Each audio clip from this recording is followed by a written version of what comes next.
다 같이 사도신경으로 신앙 고백하겠습니다.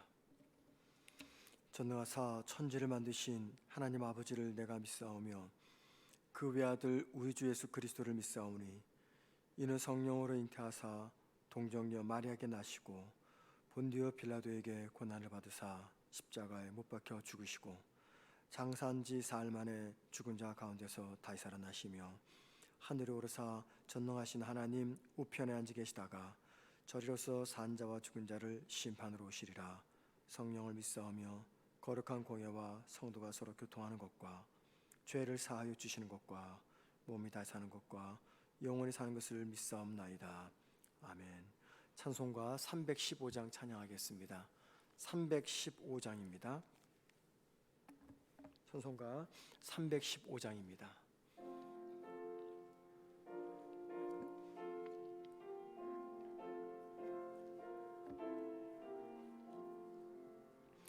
내 주 되신 주를 참 사랑하고 곧 그에게 죄를 다 고합니다.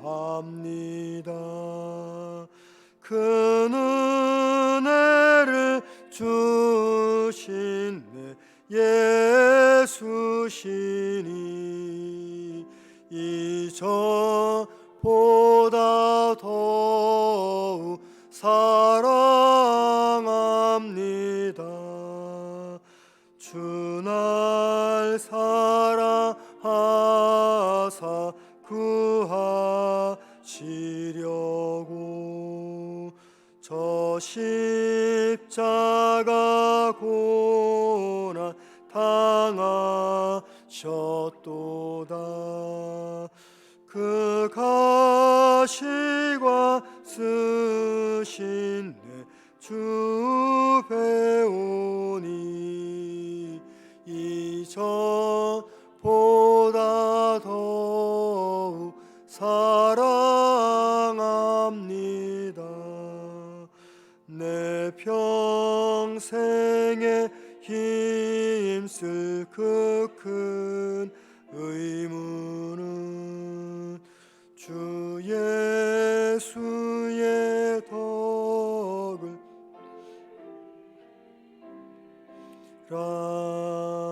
숨질 때에까지 내 할 말씀은 이전보다 더욱 사랑합니다. 그 영광의 나라 나 들어가서 그 풍성한 은혜 늘 감사리. 금면류관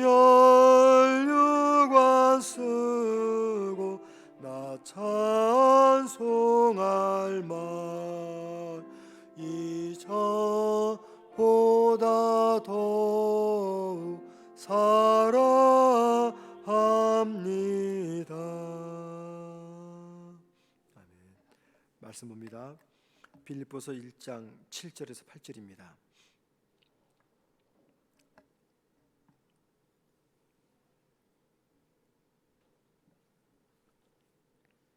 신약 성경책 317면 빌립보서 1장 7절과 8절 제가 혼자 읽도록 하겠습니다.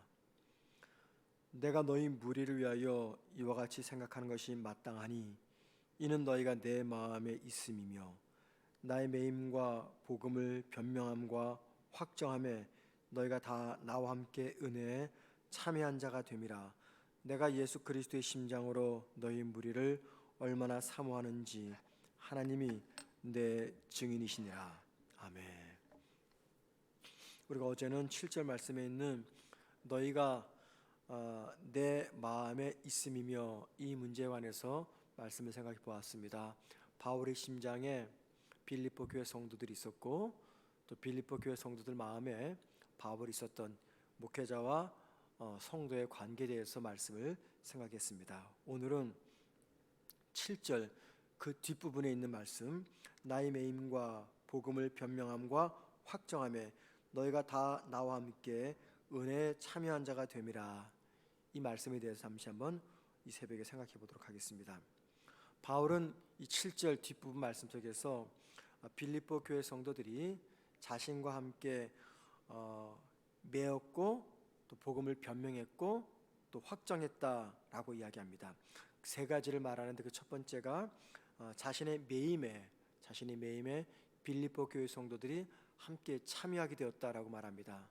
여기서 말하는 바울의 매임이란 현재 로마 감옥에 투옥된 상태를 말합니다. 이 매임은 바울이 로마 감옥에 갇힌 이유는 복음 때문이었습니다. 자, 그런데 바울이 말하기를 자신이 갇혀 있는 그 빌립보 감옥에 자기만 있는 것이 아니라 빌립보 교회 성도들도 함께 갇혀 있다라고 이야기합니다. 또한 바울은 자신이 복음을 변명할 때 빌립보 교회 성도들도 함께 복음을 변명했다라고 말합니다. 여기 7절 말씀에 나온 이 변명함이라는 뜻은요, 법정에서 기소를 당할 경우에 자신의 무죄를 증명하기 위해서 변호하다, 그 뜻입니다. 그러니까 바울은 재판법정에서 복음을 변명했는데 바로 그 자리에 빌립보 교회 성도들도 함께 복음을 변명했다라고 말합니다. 또 바울이 말하기를 자신이 복음을 확정할 때 빌립보 교회 성도들도 함께 그곳에 동참했다라고 말합니다. 여기 확정함이란 법정에서 기소를 당한 사람이 최후 변론을 하거나 혹은 최후 진술을 한다는 뜻입니다.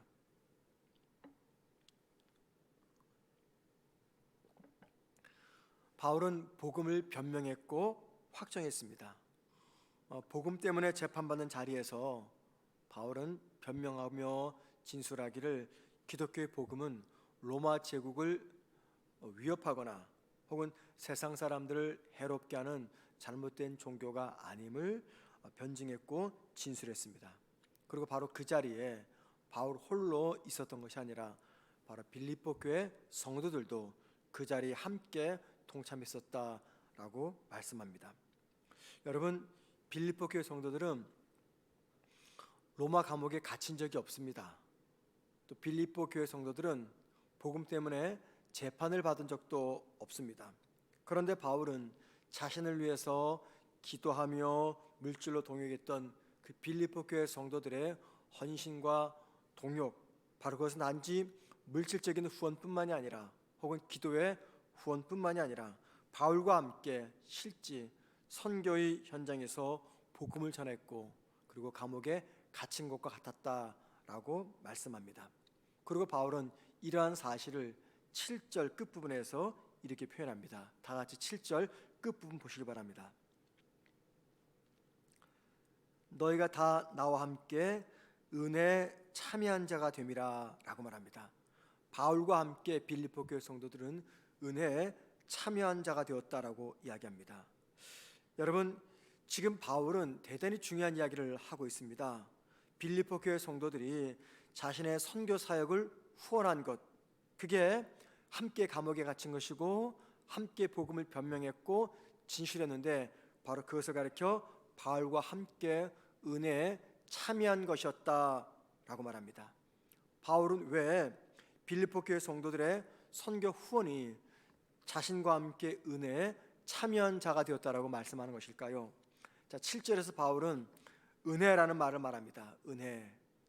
바울은 이 부분에서 은혜라고 이야기했던 것은 자신이 받은 사도 직분을 이야기합니다. 바울은 종종 자기가 쓴 편지에서 자신이 받은 사도 직분을 가리켜 은혜로 받은 직분 혹은 은혜의 직분이다라고 말합니다. 예를 들면 로마서 15장 1장 5절에서 로마서 1장 5절에서 바울은 이렇게 말합니다. 그로 말미암아 우리가 은혜와 사도의 직분을 받아 사도의 직분을 은혜라고 말합니다. 또 로마서 15장 15절에서도 바울은 자신이 받은 사도직을 가리켜서 나에게 주어진 은혜라고 이야기합니다. 이 외에도 바울은 여러 곳에서 자신이 받은 이방인을 위한 사도 직분을 가리켜 자신에게 주어진 은혜라고 이야기합니다. 그리고 오늘 본문 7절에서 역시 마찬가지로 자신이 감옥에 매이고 복음을 변명하고 확정했던 그걸 가리켜 은혜라고 이야기합니다. 그리고 빌립보 교회 성도들이 바로 그 바울의 은혜의 사도의 직분에 함께 동참했다라고 이야기하고 있습니다. 보통 우리가 알고 있는 기독교의 은혜는 하나님께서 예수님을 통해서 우리를 위해 이루신 구원 사건을 은혜라고 이야기합니다. 그래서 우리는 구원받은 사건을 가리켜 하나님의 은혜라고 표현하죠. 구원의 사건을 하나님의 은혜라고 말하는 것은 우리의 구원은 우리의 어떤 공로나 우리의 노력이나 혹은 어떤 대가 없이 위에서부터 거저 주시는 선물이기 때문에 그 구원을 가리켜 하나님의 은혜라고 이야기합니다. 그리고 우리가 구원의 은혜를 받는다는 것은 그동안 뒤틀려 있었던 우리와 하나님과의 관계가 올바른 관계로 회복되었음을 말씀하고 있는 것입니다. 창조주 하나님과 죄인이었던 우리 인간의 관계가 회복이 되는 것, 이게 바로 구원의 시작입니다.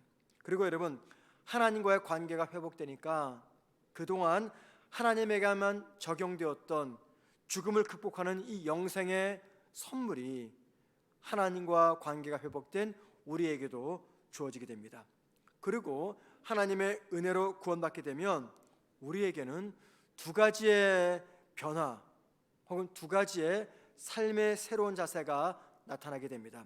이 말은 거저 주시는 하나님의 은혜 안에는 이 두 가지가 포함되어 있다, 그 말입니다.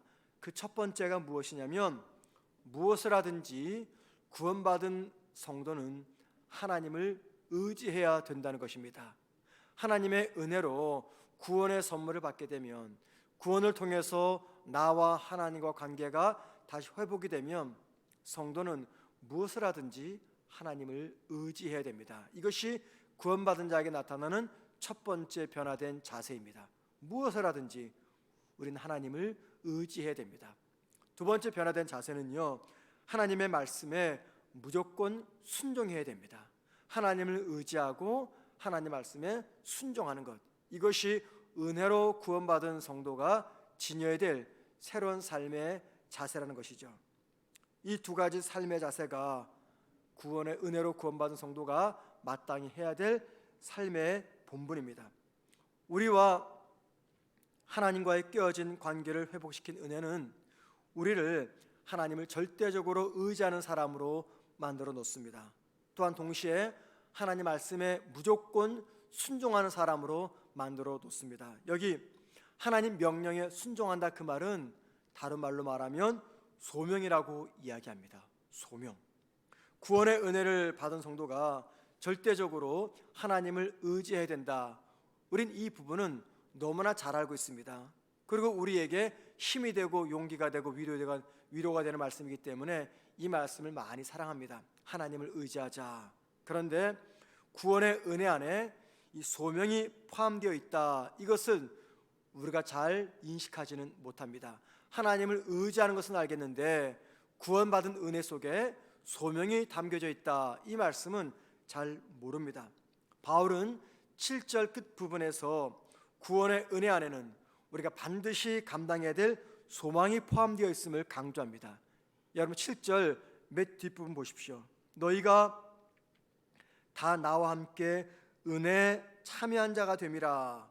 은혜에 참여했다, 이 말은 바울이 받은 이방인 사도의 소명에 바로 이 빌립보 교회 성도들도 함께 참여했다. 즉 빌립보 교회 성도들, 주의 은혜로 구원받은 빌립보 교회 성도들도 바로 이 은혜의 소명에 함께 참여하게 되었다 말씀하고 있는 것이죠. 하나님은 저와 여러분을 은혜로 구원하셔서 당신과 관계를 회복시킨 다음에 우리 각자에게 감당해야 될 사명 혹은 소명을 주셨습니다. 자, 그 사명이 어떤 사명입니까? 내가 살아가는 삶의 자리가 어떤 자리든 그곳에서 하나님의 뜻을 받들어 이웃을 섬기며 그곳을 하나님의 나라가 만들도록 하는 그 사명을 우리 각자에게 주신 것입니다. 삶을 통해서 복음을 전하든지 혹은 입으로 복음을 전하든지 구원의 은혜를 입은 성도는 반드시 자신이 있는 그곳을 하나님의 통치와 하나님의 다스림이 임하는 하나님의 나라가 되도록 하는 삶을 살라고 그 사명을 우리 각자에게 주신 것입니다. 이 땅에서 나의 직업이 무엇이든지 내가 하는 그 일을 통해서 이웃들의 삶이 풍성해지며 그리스도의 구원의 복음을 듣도록 해야 하는 것, 이게 바로 구원받은 성도에게 주어진 새로운 소명이라는 것입니다. 내가 있는 그곳이 어느 곳이든 하나님의 주권과 다스림과 통치가 임하는, 그래서 그곳이 바로 하나님의 나라가 되도록 하는 그런 삶을 살도록 하는 그 사명이 구원받은 성도에게 주어졌다는 것입니다. 예수 믿는 성도가 오늘 하루를 살아갑니다. 여러분, 저와 여러분이 오늘 하루를 살아가는 것이 단지 주어진 이 하루를 순리에 따라 살아간다는 의미가 아닙니다. 그냥 눈 떠보니 내 생명이 붙어 있고 그래서 오늘 내가 그냥 또 어제처럼 살아갑니다, 그런 삶이 아니라는 겁니다. 예수 믿지 않는 사람들은 그렇게 살아갑니다. 눈을 떠보니 또 새로운 하루가 시작이 되었어요. 새로운 하루가 시작되었으니까는 그냥 살아가는 겁니다. 목숨이 붙어 있으니까. 이건 세상 사람들이 살아가는 삶의 방식입니다. 하루라고 하는 순리에 따라서 그냥 살아갑니다. 그런데 여러분, 우리 예수 믿는 사람들, 구원받은 사람들은 그렇게 살아가지 않습니다. 저와 여러분이 오늘 하루를 살아간다는 것은 오늘 하루 동안에 우리가 살아가는 삶의 자리에서 하나님의 나라가 임하도록 하는, 하나님의 통치와 다스림이 임하도록 하는, 내 삶을 통해서든지 입을 통해서든지 이 구원의 복음을 전하는 삶을 살도록 하는 그 사명을 오늘 하루를 살아간다는 것입니다. 자, 그러니 여러분, 그냥 하루가 주어졌으니 순리에 따라 살아갑니다 라고 말하는 세상 사람들과 오늘 저와 여러분이 살아가는 삶의 하루가 얼마나 다릅니까? 무게 자체가 다릅니다. 의미 자체가 다릅니다. 우리는 오늘 하루를 살아가면서 이루어내야 될 사명이 있습니다. 오늘 하루 감당해야 될 사명이 있습니다. 그게 무엇입니까? 내 삶을 통해서, 입술을 통해서 복음을 전하며 내 삶을 통해서 내가 살아가는 그 삶의 현장에서 내가 하는 그 일을 통해서, 그것이 어떤 일이든 관계없이 내가 하는 그 일을 통해서 바로 그 자리에 하나님의 통치, 하나님의 다스림, 하나님의 주권이 임하도록 하는, 그래서 바로 그것이 하나님의 나라가 되도록 하는 그 사명을 저와 여러분에게 주셨다는 겁니다.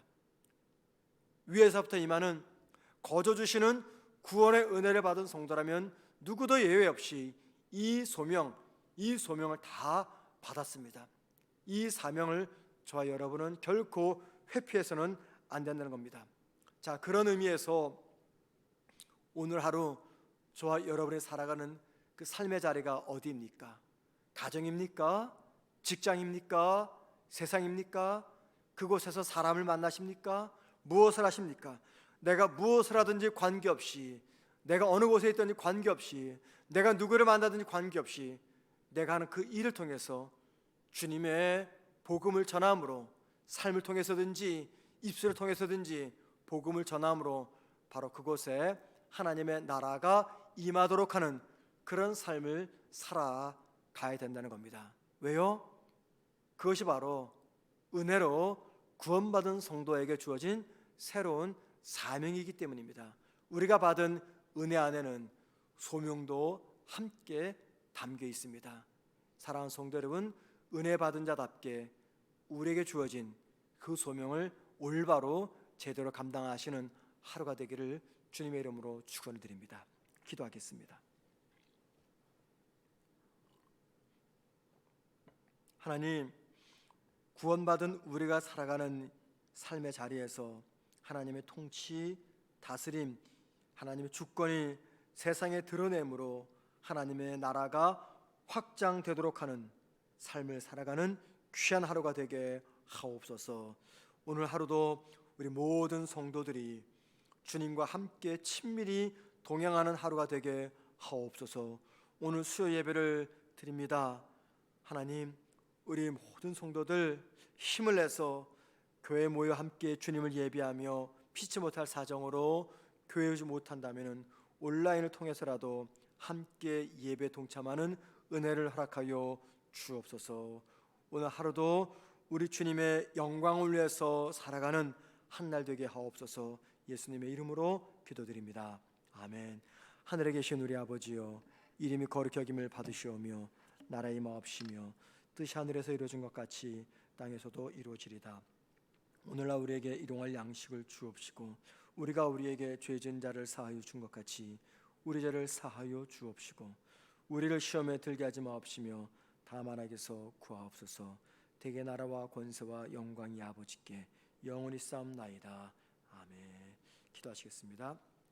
기도하실 때 오늘 하루 그리스도인인 내가 하는 일을 통해서 내가 있는 그 자리에 이 땅에 하나님의 나라가 임하도록 하는 이 사명을 잘 감당할 수 있도록 위해서 기도하십시다. 두 번째, 코로나의 시대에 열악한 선교지에서 복음을 전하는 우리 선교사님들을 지켜달라고 기도하십시다. 특별히 우리 교회가 함께 협력하는 몽골의 연경남 선교사님과 태국 치앙마이의 조종영 선교사님, 우리 그 외에 많은 선교사님들을 주님 붙드셔서 코로나 시대에 많이 힘들 텐데 힘들지 않도록 복음을 잘 전하며 건강을 지켜달라고 기도하십시다. 세 번째 기도 제목입니다. 오늘 수요 예배를 드리게 됩니다. 예배를 통해서 하나님의 영광을 드리며 하나님의 주신 큰 은혜를 받게 해달라고 특별히 말씀을 전하실 우리 정보영 전사님을 성령으로 붙잡아 달라고 기도하시고요. 마지막 네 번째 기도 제목은 몸과 마음이 아픈 우리 성도들이 많이 계신데 낙심하지 않고 지치지 않고 다시 회복될 수 있는 은혜를 달라고 기도하십시다. 특별히 이렇게 기도하는 가운데 여러분에게 특별한 기도 제목을 부탁드립니다. 우리 이혜리를 위해서 꼭 기도 부탁드립니다. 3월달부터 이제 방사선 치료를 하게 되는데 하나님의 은혜로 치료 후에 아이의 인지적인 상태나 모든 면이 조금도 어려움이 없도록 꼭 기도를 부탁드리고, 우리 교회 아이를 임신하고 싶은데 임신이 못하는 성도들이 있습니다. 주님께서 태의 문을 여셔서 임신할 수 있는 은혜를 달라고 함께 기도하신 다음에 자유롭게 개인 기도하시다가 돌아가도록 하겠습니다. 기도하겠습니다.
음악 소리를 조금만 줄이시기 바랍니다. 조금만.